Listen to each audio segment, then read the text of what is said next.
La dama del tren. ¿Alguna vez has sentido que un sitio cotidiano esconde un secreto que nadie se atreve a decir en voz alta? Porque, mira, uno puede caminar por las vías del tren aquí en Aguascalientes, escuchar el rechinido metálico, ver los viejos durmientes de madera gastados por los años, y aún así no imaginar que entre esos rieles, entre esas sombras, alguien sigue esperando. Y no me refiero a un vivo. Dicen, y esto te lo cuento como me lo contaron a mí, que todo comenzó cerca de 1912, cuando el ferrocarril central mexicano cruzaba ruidoso por la estación de Aguascalientes, la misma que hoy forma parte del complejo Tres Centurias. En aquel entonces no era un sitio turístico, era el corazón mismo de la ciudad, un hervidero de vapor, de silbatos, de máquinas entrando y saliendo hacia Zacatecas, Ciudad de México o Guadalajara.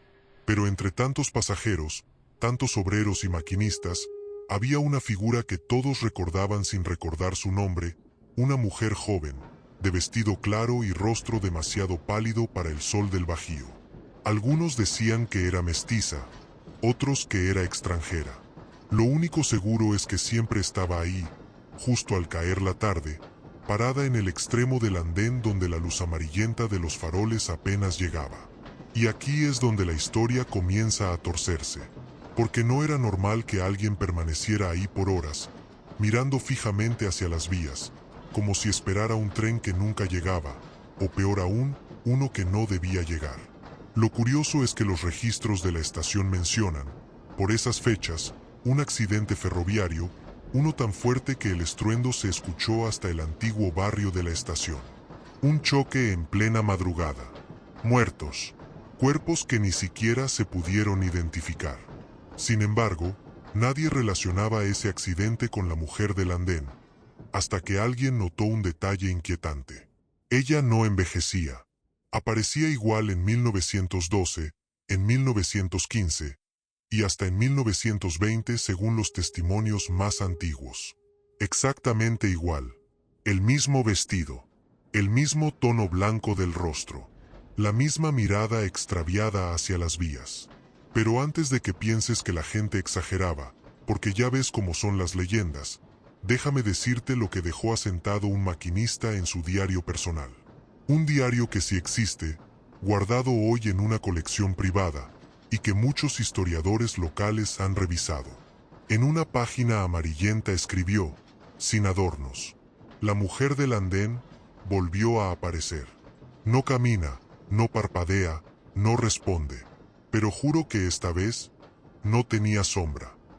Dicen que esa noche, la del suceso que pocos se atreven a repetir sin santiguarse primero, el viento soplaba tan fuerte que los faroles del andén se mecían como si fueran a apagarse en cualquier momento.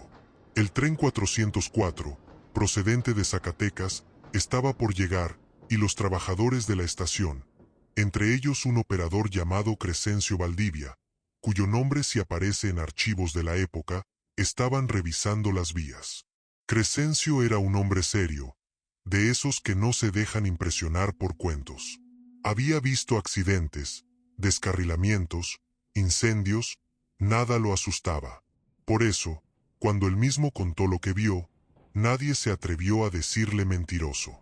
Según su declaración tomada a mano y firmada por el encargado de la estación en 1916, Crescencio estaba ajustando una lámpara cuando escuchó pasos detrás de él. Pasos suaves, casi deslizándose. Volteó, y allí estaba ella. La mujer del vestido claro, las manos juntas al frente, el rostro inmóvil. Pero había un detalle que a Crescencio lo dejó helado. La tela del vestido se movía, aunque no había viento ahí, justo donde ella estaba. Como si algo dentro de la ropa respirara o temblara. Crescencio quiso hablar, preguntarle si había perdido su tren, si necesitaba ayuda, pero la voz se le atoró. La mujer, muy despacio, levantó un brazo y señaló directamente hacia las vías. ¿Qué ve usted ahí? Recuerda que preguntó Crescencio, aunque nadie sabe cómo sacó las palabras.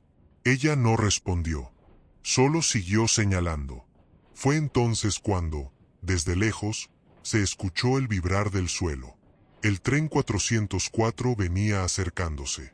Los trabajadores comenzaron a prepararse, revisaron la hora, las señales, todo parecía normal. Pero Crescencio no dejaba de mirar a la mujer, porque en ese preciso instante, mientras el silbato del tren se acercaba, algo ocurrió. Ella comenzó a caminar hacia las vías, pero no caminaba como una persona. No, sus pies, o lo que parecían ser sus pies, no hacían contacto firme con el piso. Era como si deslizara, como si apenas rozara el suelo. Crescencio gritó: «Señora, quítese de ahí. El tren viene». Los demás trabajadores voltearon y también la vieron. Vieron cómo la mujer avanzaba sin prisa, sin miedo, sin voltear, directo al punto donde los rieles vibraban.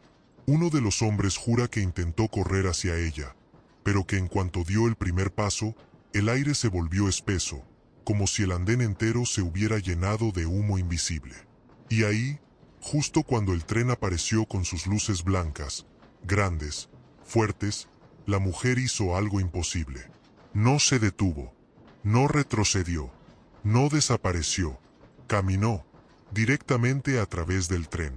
Y te preguntarás, ¿cómo es que algo así pudo ser visto por tantos y nadie habló oficialmente?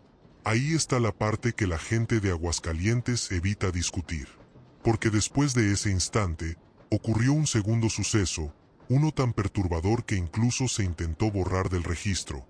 Y es allí donde se abre la verdadera herida de esta historia. Una herida que comienza con un grito. Ese grito, dicen que no fue humano. Dicen que no pertenecía a ningún trabajador, ni a Crescencio, ni a nadie que estuviera en aquel andén. Fue más bien un chillido agudo, como el de un metal rompiéndose, un alarido que hizo vibrar las ventanas del edificio principal de la estación. Los hombres se cubrieron los oídos. El maquinista del tren 404 bajó la velocidad de golpe, convencido de que algo se había atorado bajo las ruedas. Pero lo más extraño no fue el sonido, sino lo que vino después. Porque cuando el tren finalmente se detuvo unos metros más adelante, Crescencio y los demás corrieron hacia el punto exacto donde la mujer se había desvanecido entre las ruedas. No había cuerpo, no había sangre, no había nada, nada, excepto una figura de pie, al otro lado de los vagones. Una figura completamente inmóvil. Crescencio fue el primero en verla. Cruzó bajo los vagones con el corazón latiendo como martillo. Y cuando salió del otro lado, la luz de la locomotora lo iluminó lo suficiente para que lo notara. Allí estaba la mujer. La misma. El mismo vestido claro. La misma expresión ausente. Pero esta vez, había algo diferente. Algo que Crescencio describió años después, ya viejo, cuando por fin se atrevió a contarlo. Sus ojos ya no miraban al vacío, miraban directamente a nosotros. Y no era una mirada suplicante, no era una mirada triste, era una mirada acusadora, como si les reclamara algo, como si cada trabajador ahí presente fuera culpable de un pecado antiguo. Uno de los hombres, tembloroso, dio un paso hacia atrás. Otro murmuró una oración. El maquinista, todavía en la locomotora, intentó gritarles algo, pero su voz quedó opacada por el silbido final del tren, un silbido que resonó como un lamento. La mujer levantó el brazo, muy despacio, como si apuntara hacia la fila de hombres, uno por uno, pero al fijarse bien, no parecía apuntar a ellos, sino a la locomotora, como si quisiera señalar un punto exacto del tren. «¿Qué quiere?», susurró Crescencio. Nadie respondió. Nadie se movió. Y entonces, ocurrió la segunda cosa imposible de aquella noche. El viento volvió a levantarse, fuerte, helado, casi cortante. Los faroles del andén parpadearon, y en ese instante en que la luz se apagó por menos de un segundo, la mujer desapareció. No se desvaneció, no se alejó, simplemente dejó de estar ahí, como si nunca hubiese tocado el andén. Cuando la luz regresó, lo único que quedó fue un silencio tan profundo, tan incómodo, que los trabajadores sintieron que incluso el aire evitaba moverse. Pero lo más inquietante vino minutos después, cuando Crescencio se subió al tren para inspeccionar la locomotora en el punto exacto donde la mujer había señalado. Porque allí encontró algo que no debía estar ahí, algo que conectaba a la mujer del andén con aquel accidente de años antes. Y eso, amigo, eso fue lo que cambió la leyenda para siempre. Crescencio subió a la locomotora con pasos lentos, casi arrastrados. No era miedo lo que tenía, era algo peor. Esa sensación de que lo que estaba por descubrir ya no pertenecía al mundo de los vivos. Los demás hombres se quedaron abajo, observando en silencio. Algunos no querían acercarse más. Otros, simplemente, no se atrevían. La caldera aún despedía vapor caliente. Las paredes metálicas vibraban por la reciente frenada. Crescencio avanzó iluminando con su lámpara de mano cada rincón, hasta llegar al costado derecho, justo donde la mujer había señalado minutos antes. Ahí, entre la mugre, el hollín y los remaches, vio algo incrustado. Un pedazo de tela. Pero no era tela cualquiera. Era del mismo tono claro del vestido de la mujer. Un blanco antiguo, casi amarillento por el tiempo. Crescencio tragó saliva. Tiró con cuidado, y la tela salió de entre los metales. Y junto a la tela, cayó un objeto pequeño que resonó en la lámina como una campanilla. Un dije, redondo, de plata, abierto por el golpe. Al levantarlo, Crescencio notó que era un relicario, de esos que llevan una foto dentro. Lo abrió con los dedos temblorosos. Adentro, había una imagen desvanecida por el tiempo, la fotografía borrosa de una mujer joven.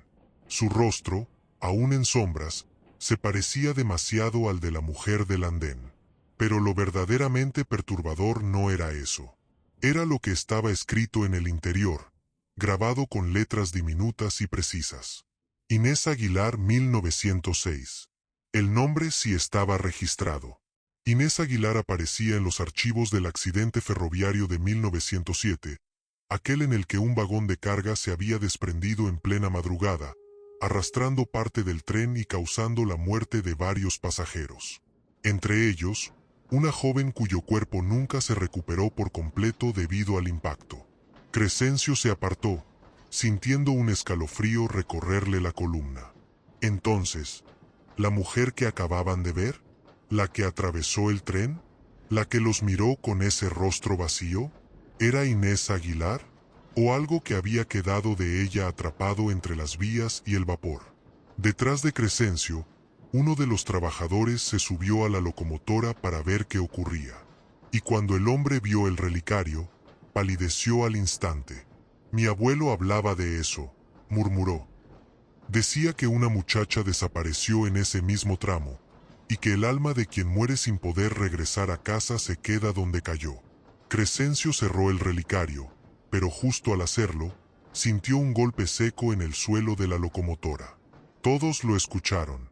Un golpecito, como si alguien caminara, descalzo, sobre el metal caliente. ¿La oyeron? Susurró uno. Golpe, golpe, golpe. Los pasos avanzaban hacia la parte trasera del tren. Pero no había nadie ahí. Nadie vivo, al menos. Crescencio guardó el relicario en su bolsillo, temiendo que dejarlo ahí fuera peor. Y apenas lo hizo, los pasos se detuvieron. De golpe, como si la presencia que los producía hubiera quedado satisfecha, o estuviera siguiendo ahora al relicario mismo. Vámonos de aquí, dijo uno de los trabajadores, sin siquiera intentar disimular el temblor en su voz. Y fue justamente al bajar de la locomotora, mientras el vapor se disipaba, cuando se dieron cuenta de que no estaban solos en el andén. Alguien más los estaba observando. Desde lejos, inmóvil, apenas visible entre la niebla que el mismo tren había levantado. Era ella, de nuevo, y esta vez, su rostro ya no estaba vacío. La figura permanecía inmóvil al final del andén, quieta como si hubiese estado allí desde el principio, observándolos. Pero algo en su rostro había cambiado. Ya no era aquella expresión perdida, ausente, como si no perteneciera al mundo. No, ahora, parecía consciente. Los hombres se quedaron petrificados. Solo el sonido del escape de vapor llenaba el aire, envolviendo la escena en una neblina espesa que hacía que la mujer pareciera flotar, como si no necesitara el suelo para mantenerse en pie. Crescencio sintió un tirón en el bolsillo donde guardaba el relicario, como si algo allí dentro pesara más de lo normal, como si quisiera salir. Instintivamente lo apretó con la mano, y en ese exacto instante, la mujer inclinó la cabeza hacia él. Muy despacio, un movimiento suave, pero cargado de una fuerza que ningún ser humano podría replicar. «¿Crees? La señora te está mirando a ti», susurró uno de los trabajadores, sin atreverse a voltear completamente. Sí, lo estaba mirando a él. Solamente a él. La luz del farol más cercano parpadeó. Después otro. Y otro. El andén, que hacía unos minutos estaba iluminado, quedó envuelto en un vaivén de sombras, como si la estación entera contuviera la respiración. La mujer comenzó a moverse. Un paso. Otro. Pero sus pies no hacían ruido, no golpeaban las tablas del andén ni el piso de piedra. Era como si la gravedad estuviera negociando con ella. Los hombres retrocedieron, chocando entre sí. Crescencio quiso hacer lo mismo, pero sus piernas no respondieron.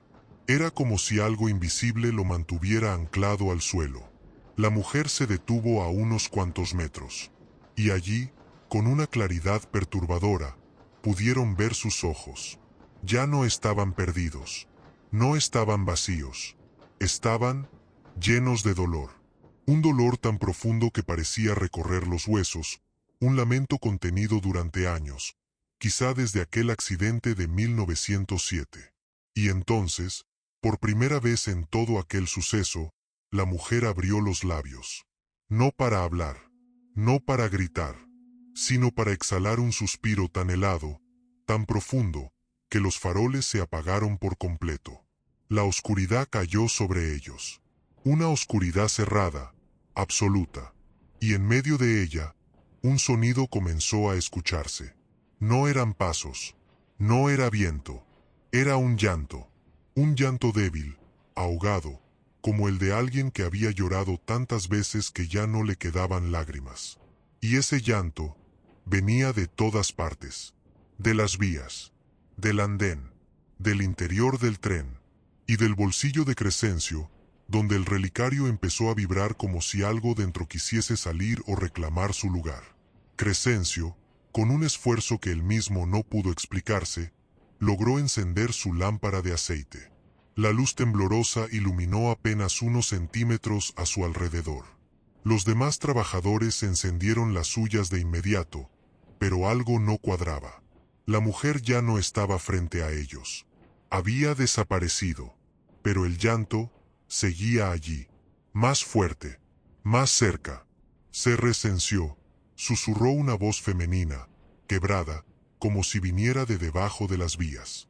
La sangre se le heló. Los demás hombres la escucharon también, porque dieron un salto hacia atrás. «No fue mi culpa», gritó Crescencio sin pensar, como si respondiera a una acusación muda, una culpa que ni él mismo lograba entender. Y ahí, en medio de ese caos de sombras y susurros, uno de los hombres señaló hacia la parte trasera del tren con la mano temblorosa. «Ahí está».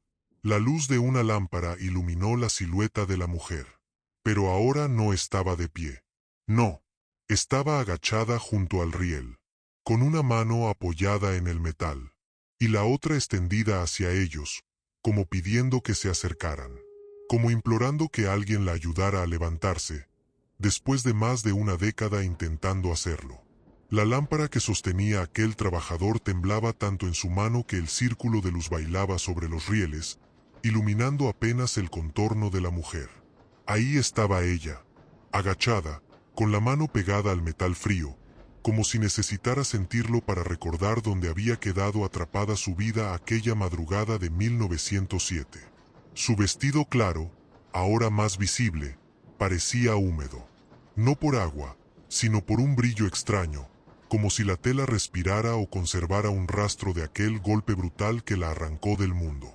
Crescencio sintió que el relicario en su bolsillo latía. Sí, latía, como un corazón pequeño, desesperado. «No se acerquen», dijo uno de los hombres, retrocediendo. Pero la mujer no se movía hacia ellos. No avanzaba ni retrocedía. Solo permanecía allí, con el rostro oculto por su propio cabello oscuro, respirando de forma entrecortada. Y entonces, ocurrió algo que ninguno de los presentes olvidaría jamás. La mujer levantó la cabeza, muy despacio, como si cada movimiento le doliera. La lámpara iluminó su rostro, y todos vieron lo mismo. No había sangre, no había heridas visibles, no había deformidad. Pero sus ojos no eran ojos humanos. Eran dos esferas opacas, como vidrio empañado. Como si miraran desde un lugar donde la vida ya no existe, pero el sufrimiento continúa intacto. Los trabajadores contuvieron el aliento. No sabían si correr, rezar o cerrar los ojos. La mujer abrió la boca, lentamente, y de ella no salió un grito, ni una palabra, sino el sonido del metal crujiendo, el mismo que produce un vagón cuando se descarrila. Un sonido seco, terrible, que viajó por las vías como un escalofrío. Crescencio sintió las rodillas aflojarse. Un recuerdo le atravesó la mente, quizá uno que nunca quiso tener. Su padre había trabajado en la reparación de vías, justamente en el tramo donde ocurrió el accidente de 1907. Y siempre mencionaba, en voz baja, que algo del tren no encajaba, que el choque no había sido solo un error humano. Porque alguien, o algo, había estado en las vías antes de que el vagón se soltara. Y eso nunca se registró oficialmente. La mujer, aún agachada, movió la mano izquierda. No para acercarse, no para alejarse, sino para señalar. Otra vez. Pero esta vez no apuntaba a la locomotora, ni a los trabajadores, ni siquiera a Crescencio. Apuntaba a un punto específico del riel. Un punto que todos conocían. El mismo donde, según los informes antiguos, el vagón de 1907 se había desprendido y arrastrado consigo a varios pasajeros. El mismo tramo donde el cuerpo de Inés Aguilar nunca fue recuperado. «Quiere que veamos algo», balbuceó uno de los hombres. Crescencio tragó saliva. La mujer seguía señalando, insistente, sin parpadear. El tren 404 seguía detenido, respirando vapor como una bestia cansada. Las sombras se alargaban. El viento soplaba desde el oriente, levantando polvo del andén. Crescencio dio un paso hacia adelante. Uno solo. Y cuando lo hizo, la mujer desapareció de nuevo. No frente a ellos, no con un destello. Simplemente se esfumó, como si hubiera sido hecha de neblina. Pero su señalamiento quedó claro. El punto exacto donde los rieles guardaban un secreto. Uno del que nadie había hablado en años. Y que esa noche, por fin, comenzaría a revelarse. La figura permanecía inmóvil al final del andén, quieta como si hubiese estado allí desde el principio, observándolos. Pero algo en su rostro había cambiado. Ya no era aquella expresión perdida, ausente, como si no perteneciera al mundo. No. Ahora, parecía consciente. Los hombres se quedaron petrificados. Solo el sonido del escape de vapor llenaba el aire, envolviendo la escena en una neblina espesa que hacía que la mujer pareciera flotar, como si no necesitara el suelo para mantenerse en pie. Crescencio sintió un tirón en el bolsillo donde guardaba el relicario, como si algo allí dentro pesara más de lo normal, como si quisiera salir. Instintivamente lo apretó con la mano. Y en ese exacto instante, la mujer inclinó la cabeza hacia él. Muy despacio. Un movimiento suave, pero cargado de una fuerza que ningún ser humano podría replicar. «¿Crees? La señora te está mirando a ti», susurró uno de los trabajadores, sin atreverse a voltear completamente. Sí, lo estaba mirando a él. Solamente a él. La luz del farol más cercano parpadeó. Después otro. Y otro.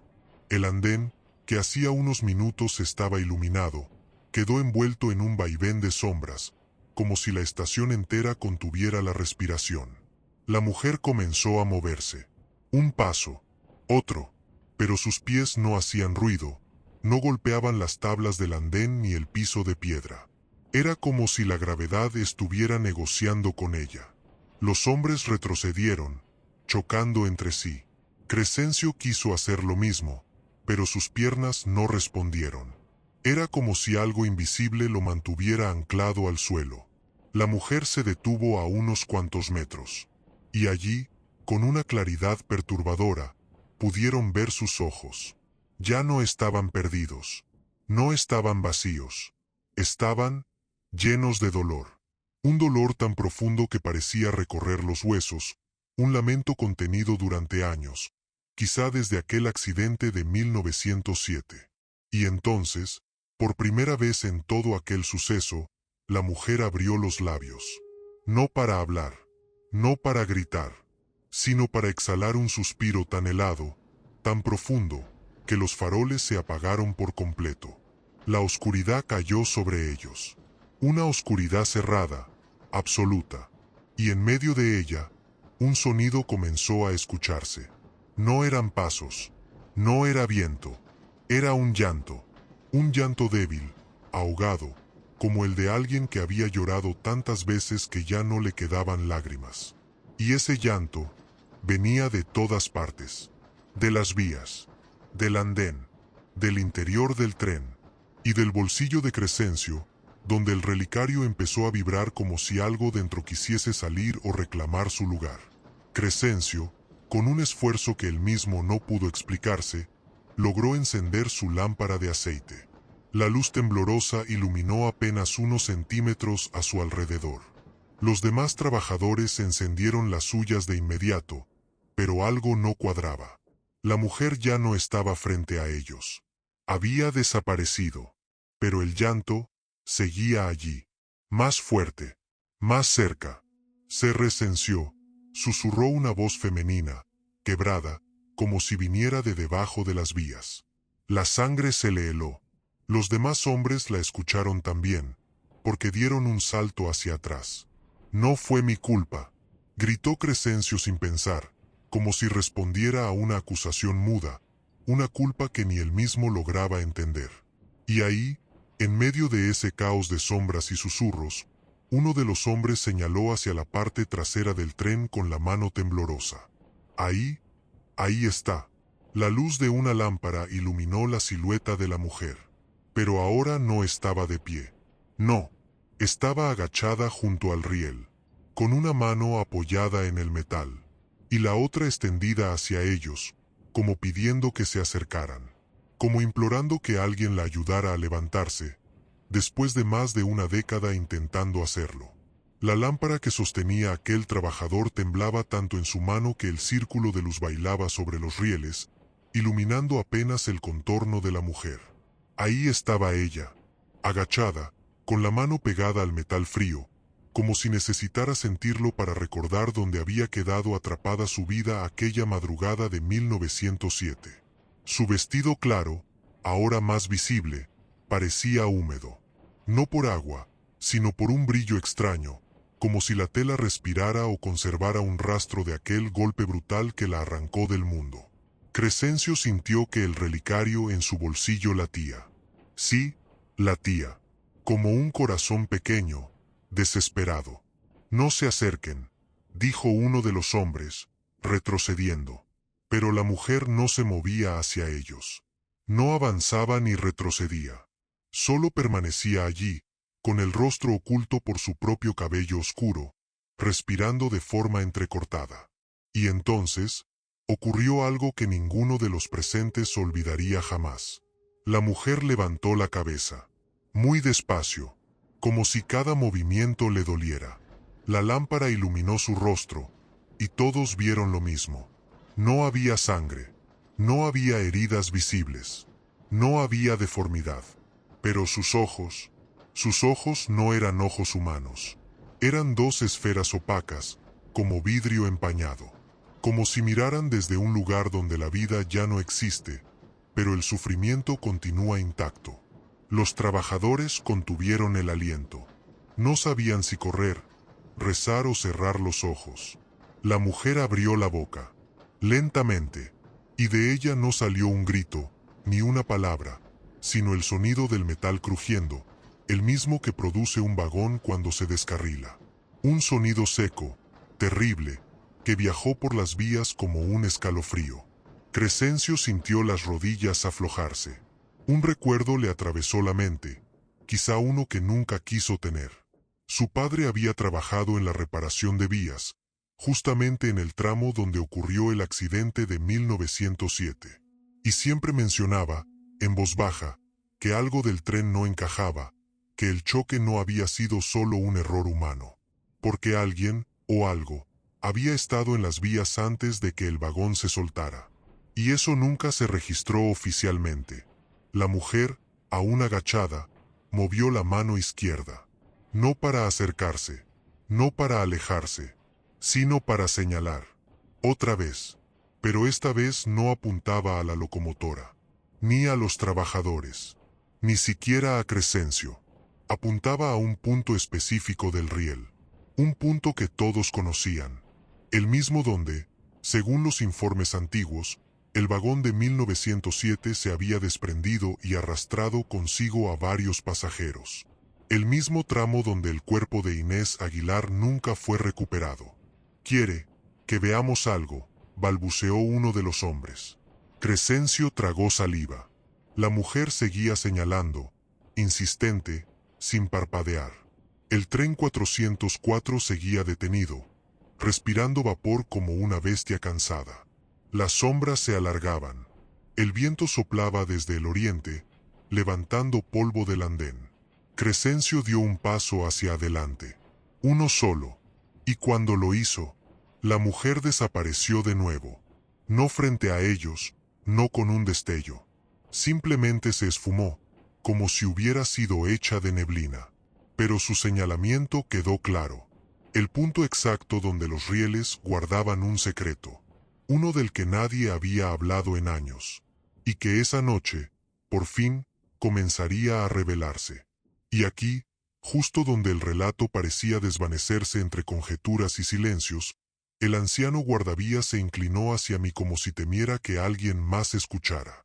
Su voz bajó a un susurro quebrado, casi como el chirrido oxidado de los rieles al aflojarse tras una larga noche fría. «Muchacho, tú crees que la historia termina con verla cruzar los andenes, ¿verdad?», me dijo. «Pero nadie te ha contado lo que pasó la última vez que llamó a uno de nosotros por nuestro nombre». Esa frase se me quedó clavada en la garganta. ¿Cómo que por su nombre? Él respiró hondo, y la bruma nocturna que rodaba desde los patios de maniobras pareció arremolinarse alrededor, como si también escuchara.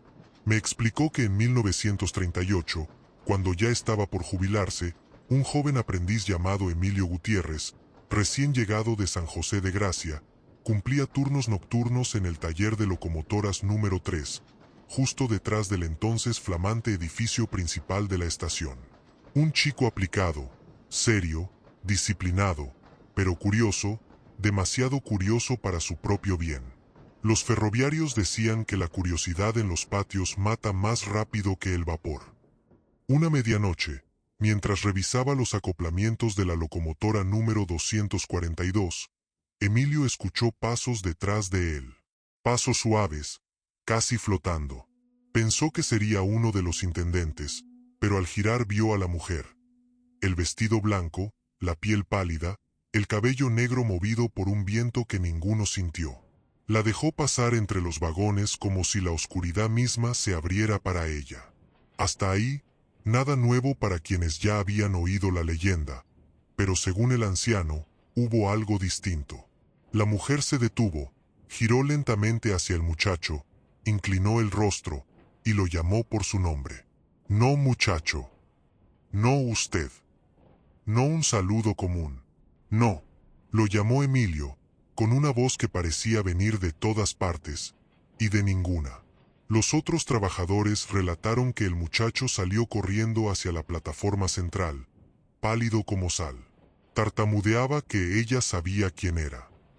Esa misma madrugada pidieron permiso para mandarlo a casa. Nunca regresó al taller. Al contarme esto, el anciano volvió a mirar los rieles como si recordara un detalle que todavía lo inquietaba. Y lo más raro no fue eso, dijo con un temblor en la voz. Pero antes de que pudiera continuar, un tren de carga rugió a lo lejos, haciendo vibrar los viejos postes telegráficos. El sonido se alargó como un llamado que cruzaba la noche. Él esperó a que el estruendo pasara. Lo más raro, repitió, fue lo que encontramos a la mañana siguiente, justo donde ella se le apareció. Y aquí se detuvo, como si el aire mismo hubiera decidido guardar silencio. El anciano guardavías cerró los ojos un instante, como si reviviera algo que preferiría olvidar. Cuando volvió a abrirlos, tenían ese brillo húmedo de quien ha cargado un secreto durante demasiado tiempo. A la mañana siguiente, justo cuando el sol apenas rozaba los techos del taller número 3, continuó, fuimos a revisar el punto exacto donde Emilio dijo haberla visto. Y lo que encontramos, no lo pudimos explicar ni entonces, ni ahora. Ahí, sobre los durmientes, había huellas. Pero no huellas normales. Eran marcas perfectamente delineadas, profundas, como si una persona muy ligera, o algo que caminara sin peso, hubiera posado los pies sobre la madera aún húmeda por el rocío. Lo inquietante era que esas huellas aparecían en medio del tramo, sin inicio y sin final. No llevaban hacia ningún lado, no venían de ningún sitio. Simplemente estaban. Y lo más extraño, parecían recién impresas, como si hubieran sido marcadas segundos antes de que el primer rayo del sol las iluminara. El anciano se frotó las manos, quizá intentando espantar un frío que solo él sentía. Trajeron al ingeniero de turno, a los jefes de patio, incluso a uno de los directores de ferrocarriles nacionales que andaba de visita. Todos dijeron lo mismo, que era imposible, que nadie puede dejar huellas sin llegar, ni irse. Cayó un segundo. Pero nosotros sabíamos que la dama del tren sí puede. Aquella madrugada se redactó un informe interno.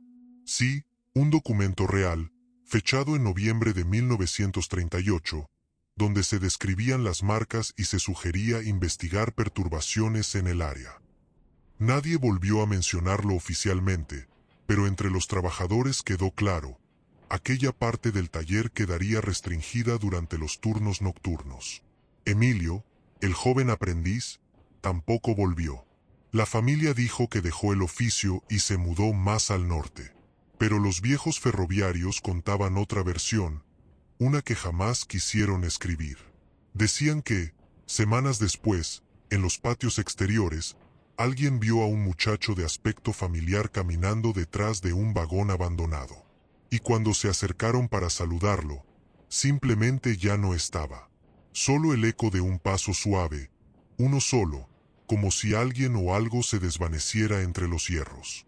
El anciano me miró entonces, con una mezcla de advertencia y resignación. Por eso te lo cuento, muchacho, para que entiendas que la dama no se aparece por aparecer. Ella busca algo, o a alguien, y cuando sabe tu nombre, es porque ya te vio antes. El viento nocturno cruzó la estación vieja de Aguascalientes, como si arrastrara un murmullo entre los andenes. Las luces tenues del lugar parecían parpadear al compás de un tren que ya no pasaba, o que nunca partió por completo. Si algún día oyes pasos suaves en la oscuridad del riel, no te gires, advirtió el anciano. Porque si la ves, si te mira, puede que también pronuncie tu nombre. Y así, con las palabras suspendidas en el aire como el último silbido de una locomotora antigua, el anciano se volvió hacia la penumbra del andén. No dijo más. Solo se escuchó un eco lejano, como un tren fantasma rodando sobre vías viejas. Un eco que quizá nunca dejó de pasar.